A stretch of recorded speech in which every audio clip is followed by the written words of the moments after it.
TBS King tutorial ulit tayo mga boss idol. Magpapalit pala tayo ng lining dito mga boss idol. Tips and tutorials.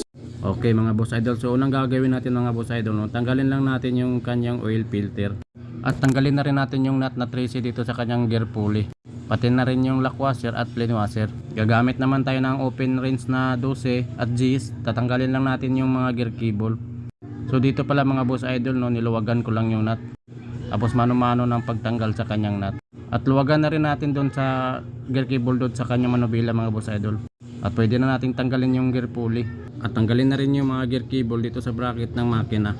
Next naman ay tanggalin natin yung bracket ng clutch cable dito sa kanyang makina. Luluwagan lang natin yung clutch cable. At tatanggalin naman natin yung clutch cable dito sa kanyang bracket. So ayan mga boss idol, natanggal na natin. So dito naman sa bracket mga boss idol, no, tanggalin lang natin yung dalawang bolt.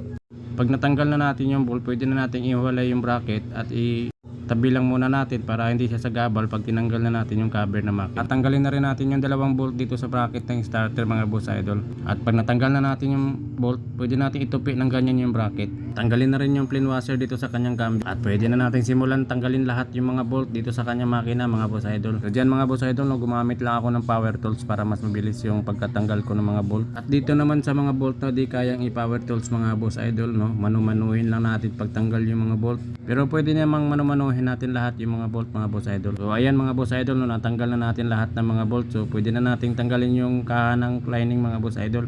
At ito naman yung itsura ng lining side ng version 2 ng TBS King mga boss idol, no. Ang tatanggalin natin dyan yung bearing at nut lang. At dito gagamit tayo ng 21 na socket. At ang pagtanggal naman ng nut mga boss idol, no, pakanan. O yun yung paluwag niya mga boss idol, pakanan. Ang pagpahigpit naman ito mga boss idol, pakaliwa naman. Unlike sa mga lumang modelo mga boss idol, no, wala siyang chain dito sa kanyang pump. So ganito lahat ng mga bagong unit ng TBS King mga boss idol. Wala na siyang kadena dito na nagko-connect dito sa kanyang oil pump. Yan mga boss idol, tatanggalin na natin yung nut dito mga boss idol. Gumamit nga pala ulit ako ng power tools dito mga boss idol, no. Dito naman sa likod ng nut mga boss idol, mayroon siyang plain washer dito. Pantayan lang natin yan, baka malaglag. At dito pwede na nating tanggalin yung buong assembly ng lining. Sa likod naman ng assembly mga boss idol, no, mayroon din itong spacer tsaka plain washer dito sa likod. O katulad lang din siya ng Badjari, mayroon din ganito. At tatanggalin na rin natin tong dalawang dowel dito sa makina mga boss idol para malinisan natin to ng maayos. At gumamit lang pala ako ng Tina tools dito mga boss idol, no. Pinukpok ko lang yung lumang gasket para madaling matanggal. At make sure lang natin na wala nang natitirang gasket para hindi siya mag-leaking. At nag-ready na rin pala ako ng gasolina dito mga boss idol, no, at binaklas ko na yung assembly ng lining. Ang kailangan lang natin tanggalin mga boss idol yung 4 na bolt na G's para maiwalay natin yung lumang lining. At hugasan na rin natin yung bawat pisang ibabalik natin mga boss idol. At hinugasan ko na rin pati yung mga bolt. At ang panghuli natin hugasan dito yung cover ng lining. So gumamit lang pala ako ng toothbrush dito at steel brush mga boss idol. At i-check na rin natin baka may natirang gasket dito sa kanyang lining cover. At dito mga boss idol, simulan na natin buuhin yung bagong lining. Pero bago yan, lagyan lang muna natin ng oil yung kanyang bagong lining. Alternate po yung pagkalagay ng lining mga boss idol, no. Una yung lining, kasunod yung plate.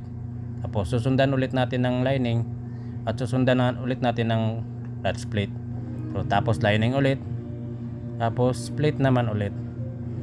Tapos lining ulit at plate ulit. So ang panghuli mga boss idol, no, clutch lining ulit. So pwede na natin ilagay yung kanyang clutch wheel.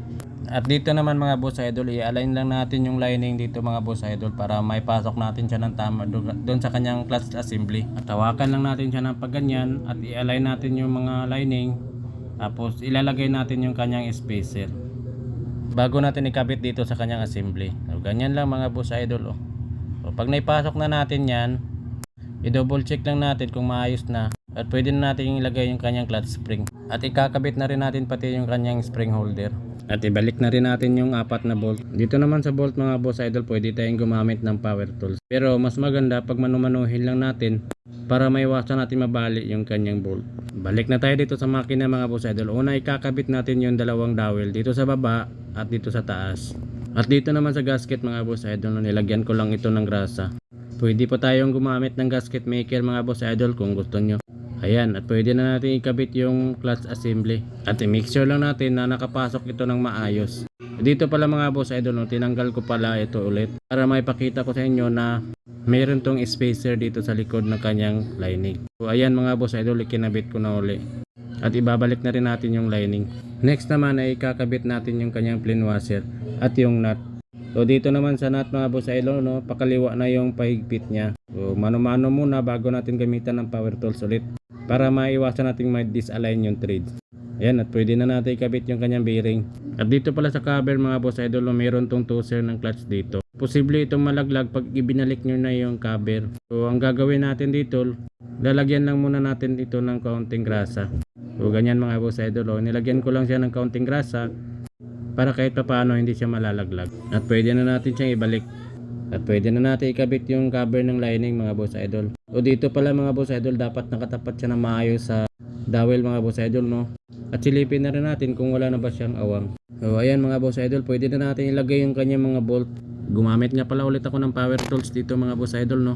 Pero wag po natin higpitan ng todo kasi baka mabali yung kanyang bolt. Yung saktong-sakto lang at hihigpitan lang natin to ng mano-mano. Ibalik na rin natin yung clutch cable mga boss idol. Pati na rin yung bracket ng clutch cable. At pwede na natin higpitan yung bolt ng bracket. Ibalik na rin natin yung bracket ng starter mga boss idol at ilagay na rin natin yung bolt. At pwede na tayong mag-proceed dito sa kanyang gear cable. Lagyan lang muna ng washer. Tapos ipasok yung mga gear cable dito sa kanyang bracket. At pag naipasok mo na yan, pwede na natin ipasok yung gear pulley dito sa kanyang cambio. Lagyan lang ng plain washer at lock washer at pati na rin yung kanyang nut na 13. At ang panghuli natin ikakabit mga boss idol yung oil filter. At ganyan lang po magpalit ng lining sa TBS King mga boss idol. Maraming salamat po sa inyong panonood mga boss idol, hanggang sa uulitin.